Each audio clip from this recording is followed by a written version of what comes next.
what's contracted is actually essence of Hashem in every drop of creation, of contraction. And that holding back, that Simpson, makes it possible for the creative beings not to become totally nullified in relation to their source, to the essence of the infinite life,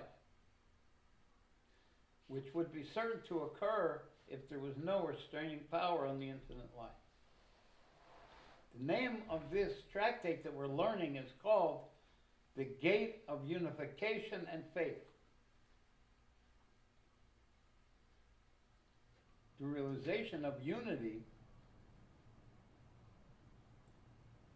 and the faith in that godly unity, Hear, O Israel, the Lord our God, the Lord is one, becomes, through these explanations, internalized in a person through his intellect. And from the mutual inclusion of these opposite attributes, it's evident that he and his causations are one. He and his attributes are one. It's not that there's Hashem and his attributes.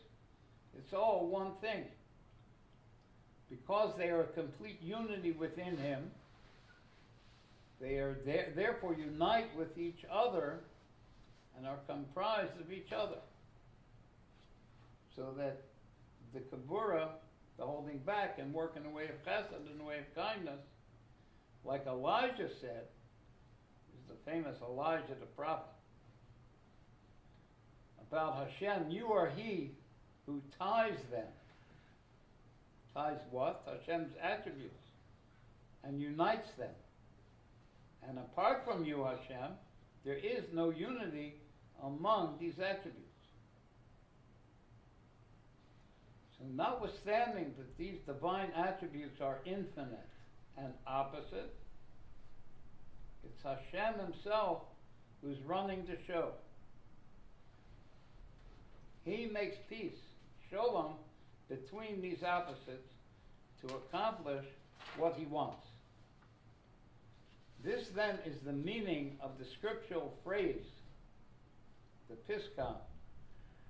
Take into your heart and know this day that Havaya is Elokim in the heavens above, in the earth below, and there is no other. And the Tanya asks, would you think that there might be a God underneath the ocean to stress it? There is no other? In the heaven and the earth, there is no other? When we say no other, we don't mean that there is no other God. What we mean, there is nothing else besides Hashem. In the heavens above and the earth below, there's only Hashem. He alone enjoys true existence. Everything else is totally nullified in relation to him.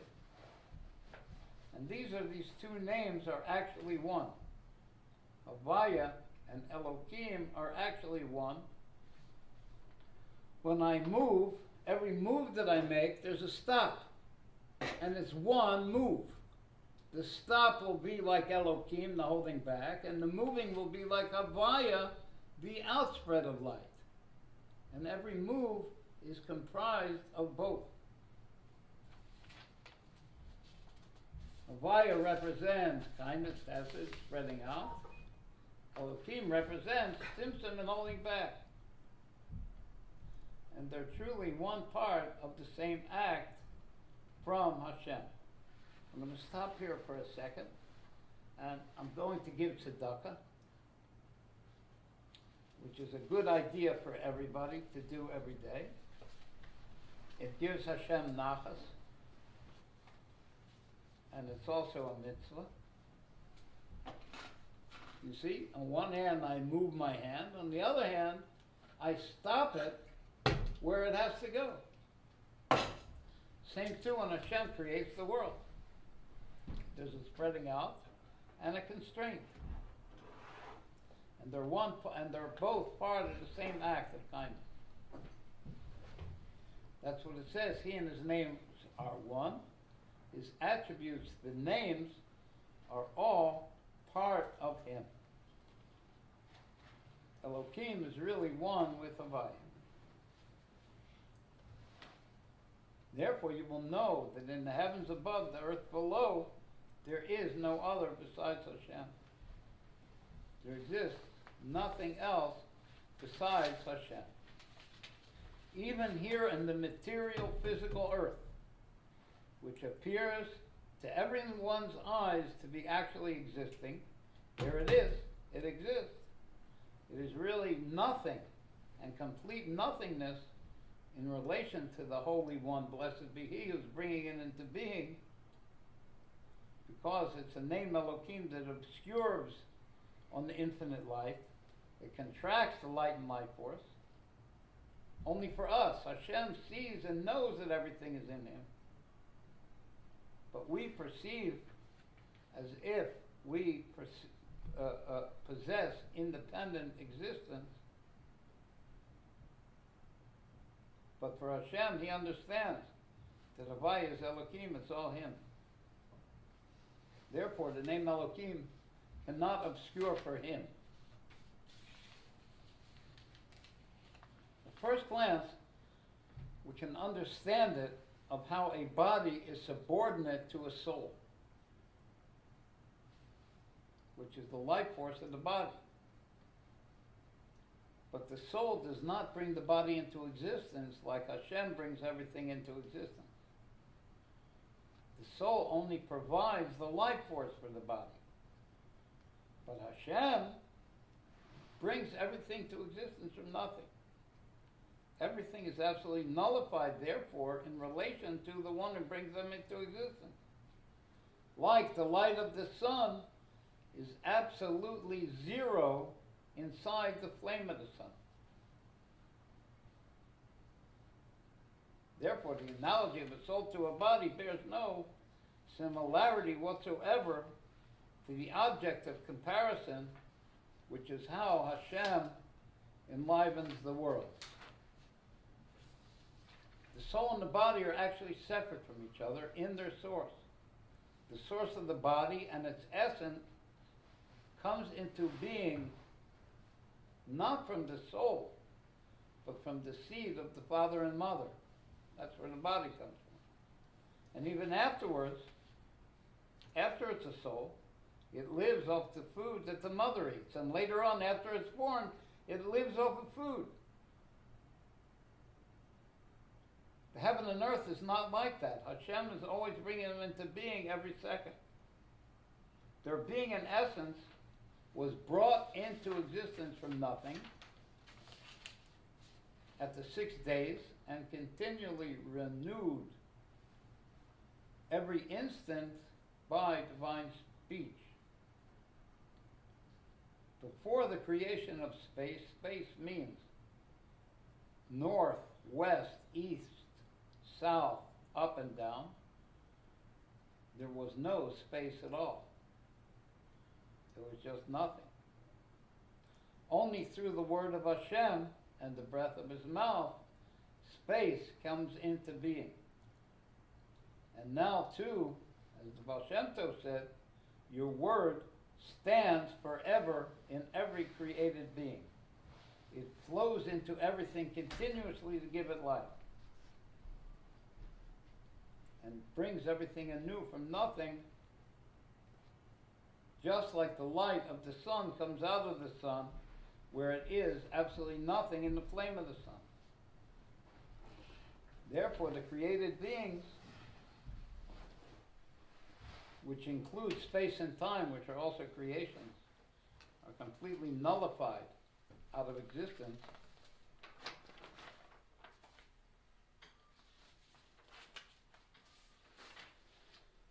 In relationship to the word of Hashem and the breath of His mouth, which are unified with His essence and being, just like the light of the sun is nullified in the flame of the sun. Now, it seems to me, it looks like to me in my peripheral vision, I have very good peripheral vision, like the 3,000-year-old puppet is getting up from his nap, and wants to do a turn with Uncle Hershey. Yeah, thank you. Wait. You see it? Oh, B'Tzalel, when you get my age, you'll be happy if you have any vision at all. I lost it. It's Oh, here. Ah.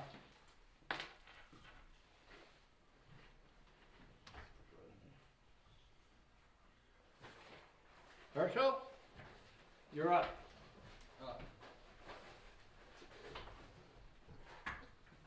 Okay, we're ready for another edition of the Jewish Experience here.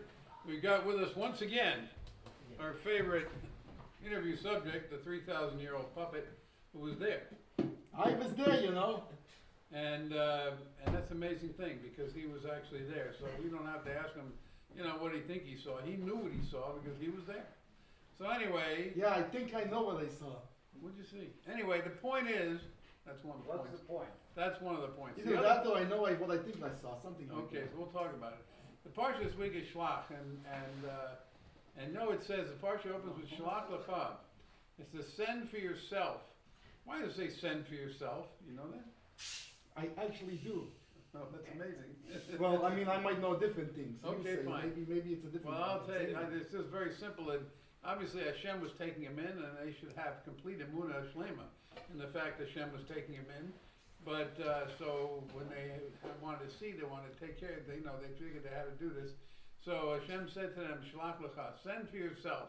You want to see what's going on? Go ahead and take a look." And then they were very careful. They picked the leaders of all the tribes, and all the big shots, and all the big guys, and all the big machers, and all that stuff. Real machers. Yeah. By the way, there's a sikha on this about send for you. Yep. That the Rebbe, I was there when I was there when he said it. Okay. And that send for you. You know how like the Rebbe, they said, I forget which Rebbe. I was there, but doesn't mean I remember everything. But he said, what you're not allowed to do, you're not allowed to do. What you are allowed to do doesn't mean you necessarily need it. You did, right. So this is sent for you. In other words, there's some things that the Eibishter says, do like this, and do like this, and do like this. And this you're not allowed to do. And then there's other things that we're allowed to do. It also don't mean, even in these things, we have They to didn't have... have to do it, but they wanted Right. to do it. So They these wanted things to we do it. have to have the seichel also to know that even the things we're allowed to do, to make sure to use it for the right reasons. And this, like we become a partner with the Eibishter, is not just him telling us what to do. That's It's right. also him, through our knowledge of the Torah and our will to be Chassidim and close to the Eibishter, that we do, even in the things we're allowed to do, we make sure only for the right reasons And that's also. why they're very careful of who they sent, because the fact that they even wanted to do it means they had a little question, Chas v'shalom, about Shem. Right. I guess And not they careful didn't do it. enough about who they chose, eh? That's right. So they had to be very careful. In fact, some of them got brachas, specific brachas, that they wouldn't fall into the general concept of the meraglim, that they would get taking the wrong ideas of what's going on. So Exactly. There was a big lesson here also. Because when the Eibishter told Moshe, he didn't tell him send, people called them the spies. They wasn't spies.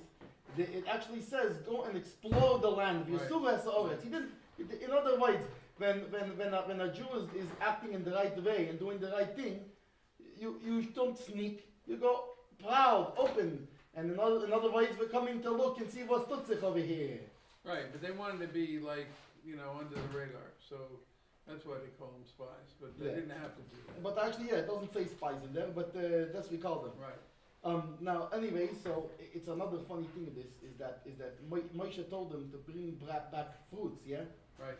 Now, it doesn't actually say to bring back grapes, he says to bring fruits. Right. But then, the Torah goes and says, and this was the time when the grapes was ripening.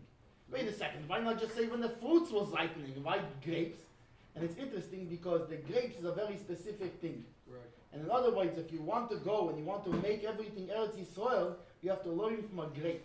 That the grape is the only fruit you can see the seed from to a skin. Right. And the same thing is if you want to do the right thing and make everywhere Eretz Yisrael, what you have to do, you have to make so that the skin, the klippe, right? In other words, the physical tools that we use for Right. Yiddishkeit, that we do to make holy, should become translucent. They should become secondary to the holy things. The thing is, if you eat too much of them, then you can really come up with a real grape. Yeah, real kaduchis in Grape you. all the Never mind. time, right. Anyways, they come back, and what do they say? Right away, they begin talking about the giants there, and the big giant fruits and everything. Now, which is interesting, because then right away, right, Kalev, he silences them. Quiet! Shah Stiller! Yeah? Yeah. 1 second. But see, you know, the thing is, Okay. the question is, what did they really Production! think about themselves? Let me fix your hat over there. There we go. There we go. Okay, so it's interesting because in this thing, yeah, the Kalev sound, why they silence them? They didn't say nothing bad yet. They said exactly what Moshe told them to do. Right. Moshe told them, go see who's the people and what the focus is and what is going on there and come report. So they was reporting. So why Kalev got nervous?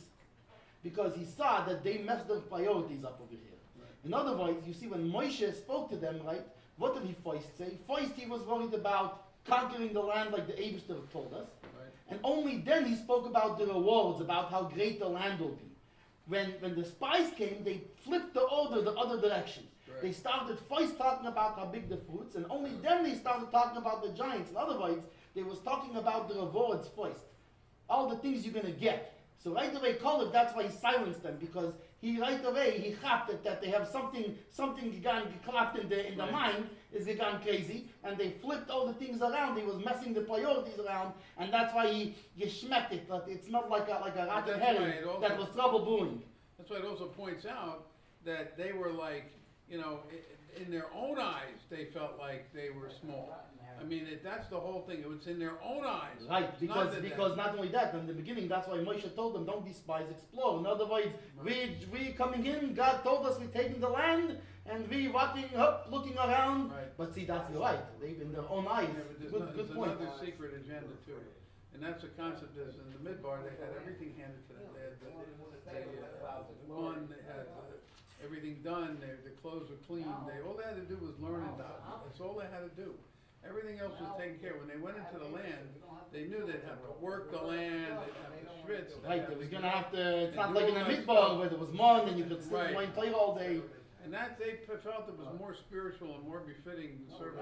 Well, I mean, they was right. Right. You know, they was right over there Yeah, but because that's not what it because is. they was right. In other words, when Moshiach comes, what, you have a different show going on over there, Chavre? Pay no attention to the noise at the other end of the room over there. Anyways, so what happens is what we was talking about. Right? You see, I'm old. I forget what I'm talking about. But anyways, Talking this about is the real no. So the agenda, truth why the is, spies came they was back. right because when Moshiach comes, will be this way. Right.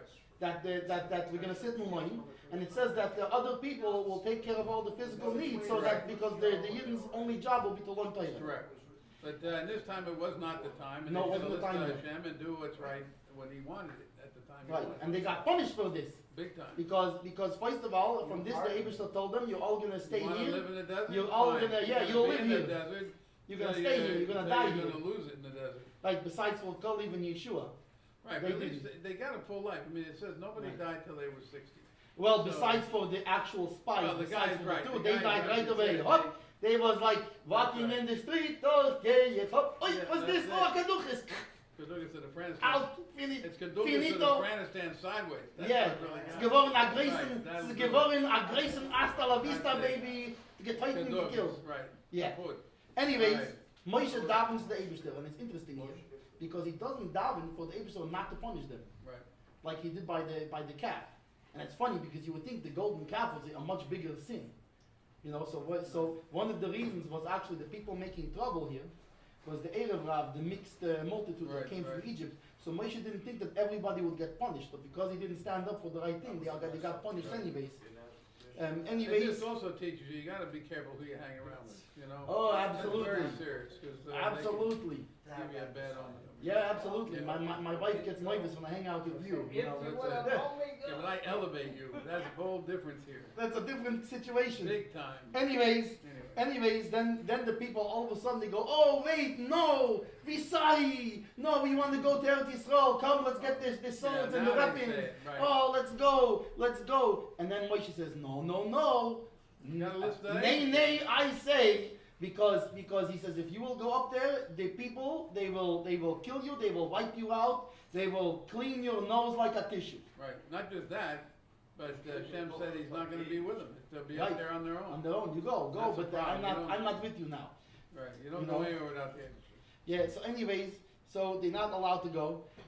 Now, something interesting is right after this, it talks about the libations, the wine libations. Right, And what we learn from this is something very interesting. Is that the wine libations it comes after when they do a point offering. You know, Leib, Helst, you know the offering, it gets point. B-O-I-N-T, point. Point. Yeah, it's a point offering, and then he put the wine libation. Why? Right. Because what's the point offering? The point offering wants to go all the way up to the Eibishter, right? But the wine libation, where you pull? Because gravity pulls my nose and the wine libation down. Verstehst? right. So anyways, so it makes the wine libation goes down. It was to show that in other words, you people thought, no, we're going to stay in the desert. We're going to be only learning. We're not going to go to the physical things. So the wine libation teaches, no, it's not only to go up. You have to also make sure to do down here with the physical things is what's That's important. right. You have to go into Eretz Yisrael. That's right, it's a You know? complete package, that was the whole deal, Yeah, and then it talks about challah. right? Yeah, about the challah. But then when you make a dough, you have to take from the dough and you have to give it. Yeah. Yeah? And Right, then oh, by the way, there's an interesting thing because why this after this it's by the challah, right? It also talks about right after this. It talks about if people come to worship idols. What's the connection? Why challah with idol worship? Because a challah also represents making money. That you're making money, right? And people they come to mistake. They forget that the Eibishter brings the money, not the boss, and not the business, and not the markets. And you know, it can be wie sagt man, a bull market or a bogus market, wie sagt man. That's why people always say, how many challahs did you make this week? Yeah. So anyway, so the main thing is you have to remember, Reishis arisei seichem, the first of your dough you have to give to the Eibishter. Right. That you have to remember that your money, first of all, the Eibishter is a partner with you in the money. And you remember this by also being a partner with the Eibishter, like the Tzal before was giving tzedakah, right? Right. Why this is so important? Because then you're also remembering in your money that the Eibishter is your partner, Right. you know? And then after this was this one guy, this one guy was gathering sticks on Shabbos. Right. And they told him, hey, buddy, was tut sich dort? You can't gather sticks on Shabbos. And he said, I know, I don't care. And Kushmirin, well, you know what I'm saying. Yeah, I know. And anyways, so they was gathering the sticks and they took him to Moshe and they put him there to put him in jail because he didn't know what to do with him. They didn't know what's supposed to happen with him. And Moshe said they will stone him, right? And then the other people said, can we get stoned too? And Moshe said, no, only this guy because he broke Shabbos. And then after this, it talks about the It commandments is, of everybody tzitzis. wanted to get stoned, I mean, Yeah, it's, we and all- then it talks about the everybody wants to commandments. get stoned. That's the one. And anyways, then he talks about the commandment of tzitzis because tzitzis is important because you see all these things happen because Right. they forgot that it's the Eibishter. You know the tzitzis. The tzitzis reminds them of the reminds mitzvah. us of the Right. Eibishter. Yeah, Tzitzis. it's right here under my tool belt. Yeah, and also it reminds them to make. Hey, sure listen, if everybody you was knows. wearing a skirt like me, you wouldn't see Yeah, the it reminds tzitzis. them Okay. to be, to do the mitzvahs and to be Right, holy. and that's to be holy, and that's Parsha Shelach for you. That's it. It's a That's great another- Parsha, really, no? That's another exciting parsha in the can, just for you on the Gezintahait Street program. That's right. And now, back to you, you, Mitzvah! Mitzvah! Thanks so much, Maishi. All right, thank you. Go ahead. Go ahead, like a bench. See you next week. All right. Thank you, boys. Give him a hand, yay! All right. On the road again. Me and you and the 3,000-year-old puppet. He's a schmuppet, Muppet puppet.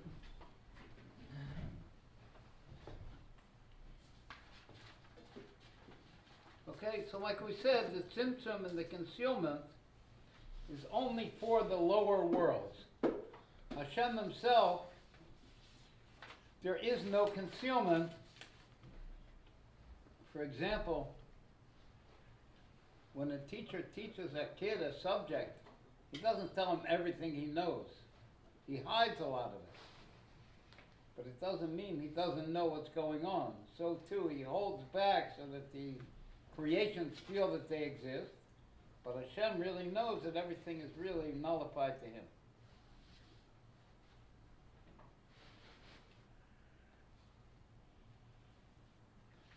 above enables us to understand the teaching of the Zohar that Shema Yisroel is the higher unity and Baruch Shem Kavod is the lower unity. In the prayer, Hear, O Israel, the Lord our God, the Lord is one. Are we able to see this at all, or is it too little? See? Hear, O Israel, the Lord our God, the Lord is one. That symbolizes the higher unity where everything is completely nullified to Hashem. And Baruch Shem Kavod, bless the glory of his name forever and ever, indicates the lower unity.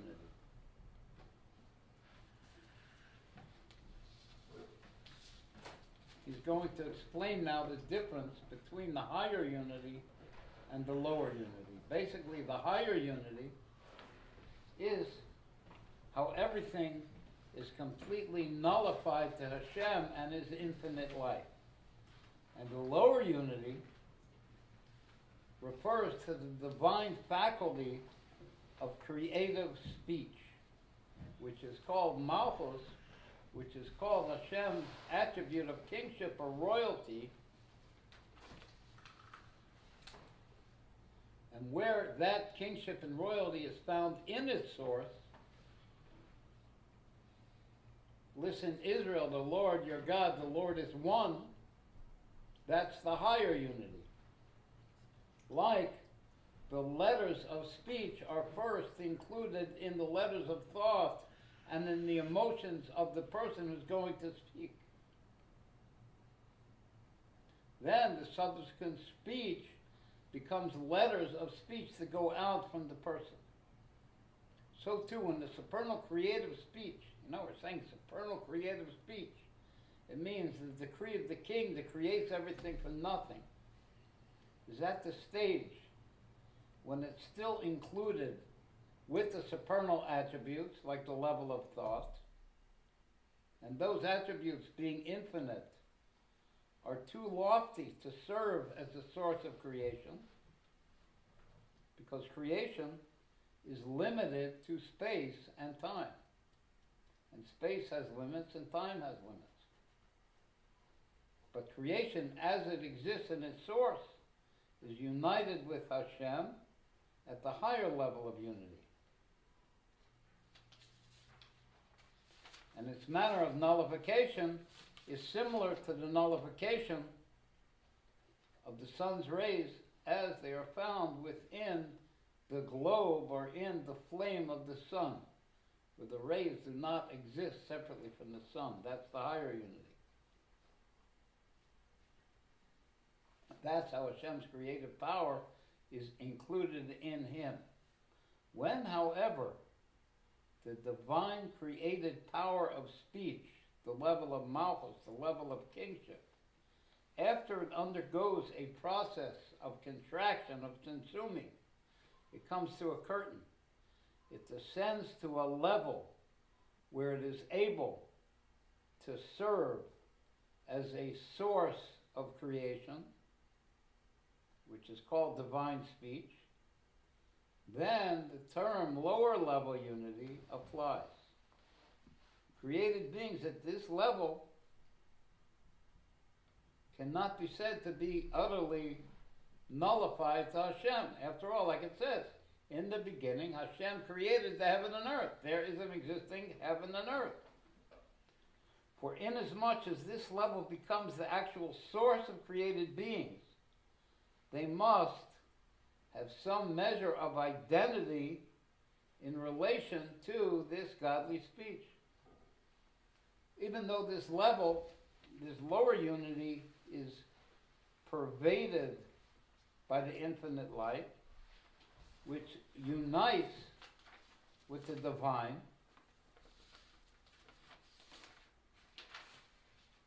faculty of created speech, this unification, this lower unification,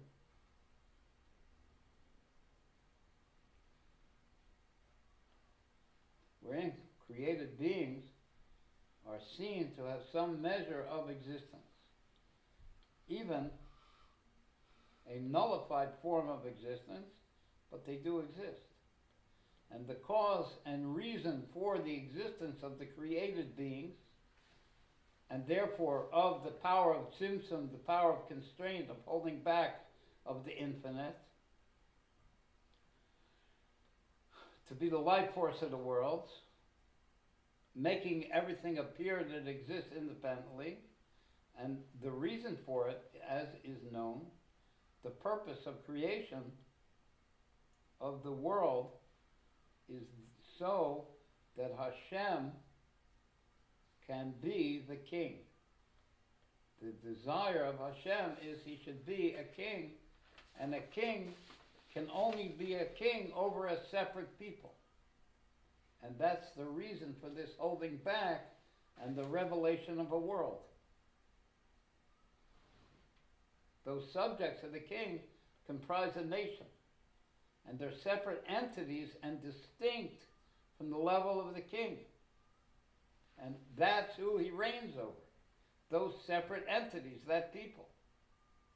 And they nullify themselves to him. They exist, and they do what he wants.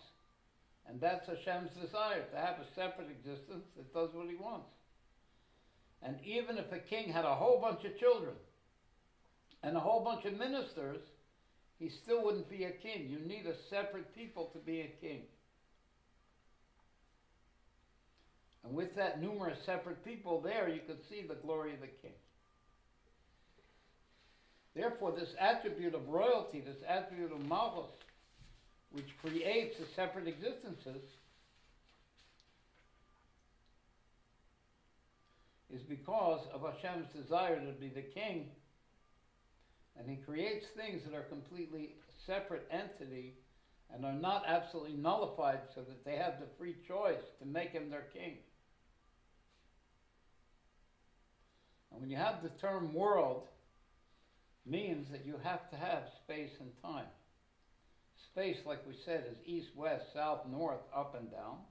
And time is past, present, and future. And these dimensions of space and time have no relation to the holy supernal attributes of the world of Atzilus, where there is a complete actual unity. Because the attributes there are infinite.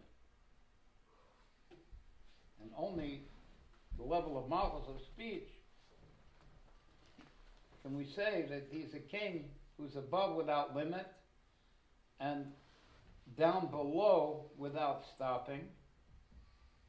He fills all four directions. And also in time it says he is the king, he was the king, and he will be the king. Therefore you see that malchus is connected to space and time.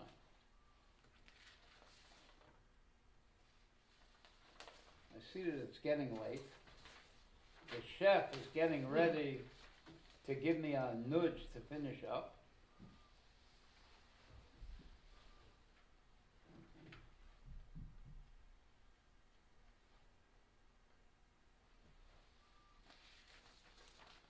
And this basic explanation, remember we said that this book is called The Gate of Unity and Faith.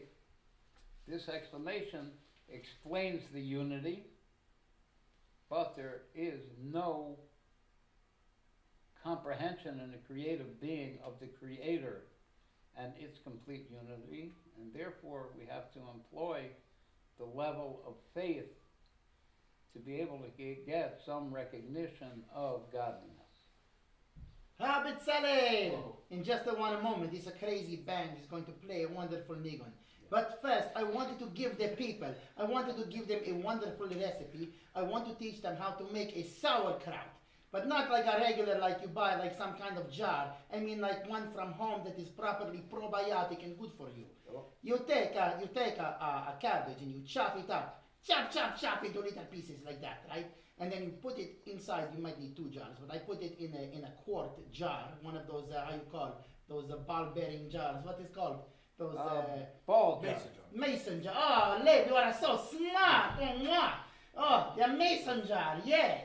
and then you with a Mason-Dixon jar, yes, and then you put it in the, well, first you put it in a bowl, and you put about a table, you put, well, for each jar you're gonna make, you put a tablespoon of salt in there, and you mush it a little with your hands, and it will start to sweat. It starts to become a little bit liquid on the bottom. Then you know it is starting to get ready. It is starting to turn like a good schmaltz herring, you know. Then you take it and you put it in a jar and you pour some water. You do not want to pour tap water. This has chlorine. It will kill the fermentation. You take like a, purified water, something like this, or filtered water. They have no chlorine, and you pour it inside to cover it. Then you put on top. You want to let the air touch it, but you don't want all those little buggy wuggies inside your sauerkraut. Even though they are very full of protein, they don't taste very good. So you put like either a cheesecloth piece, or you can put just a piece of t-shirt, any kind of cloth. Good? What's good? A coffee filter. Oh, that's a brilliant, a coffee filter. This would work fine. It do not let no buggy wuggies, but it let the air in, so the air can react and ferment and bring the good bacteria that is good for your tummy in there. And you leave it like this. You just make sure it stays under the water. Question, you don't put garlic in also? If you want, you can. That comes next. But the basic sauerkraut, you just put the water on top, and it's it maybe 2-3 days is when it starts being ready. Different people, some people like let it sit a little bit longer, 4 or 5 days. And then you can put it in the refrigerator. Will slow down the fermentation a lot, so it don't keep fermenting. And then you can put, like you say, you can put garlic in there. You can put caraway seeds. Is very good sometimes. Different things. You can experiment with what else you want to put. But it is so good for your tummy. You have wonderful bacteria for you. Good for the gut. Oh, very good for the gut. And now, speaking about the gut, the crazy Gezintahait street, the band. Good. The gut The is gut. good. If you have a moon on the outside, you can turn on this guy. Whoa. No way. Whoa. That's amazing. All right.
And now I guess we'll have our sign-off, so. Sounds good. Ready? That's right. God.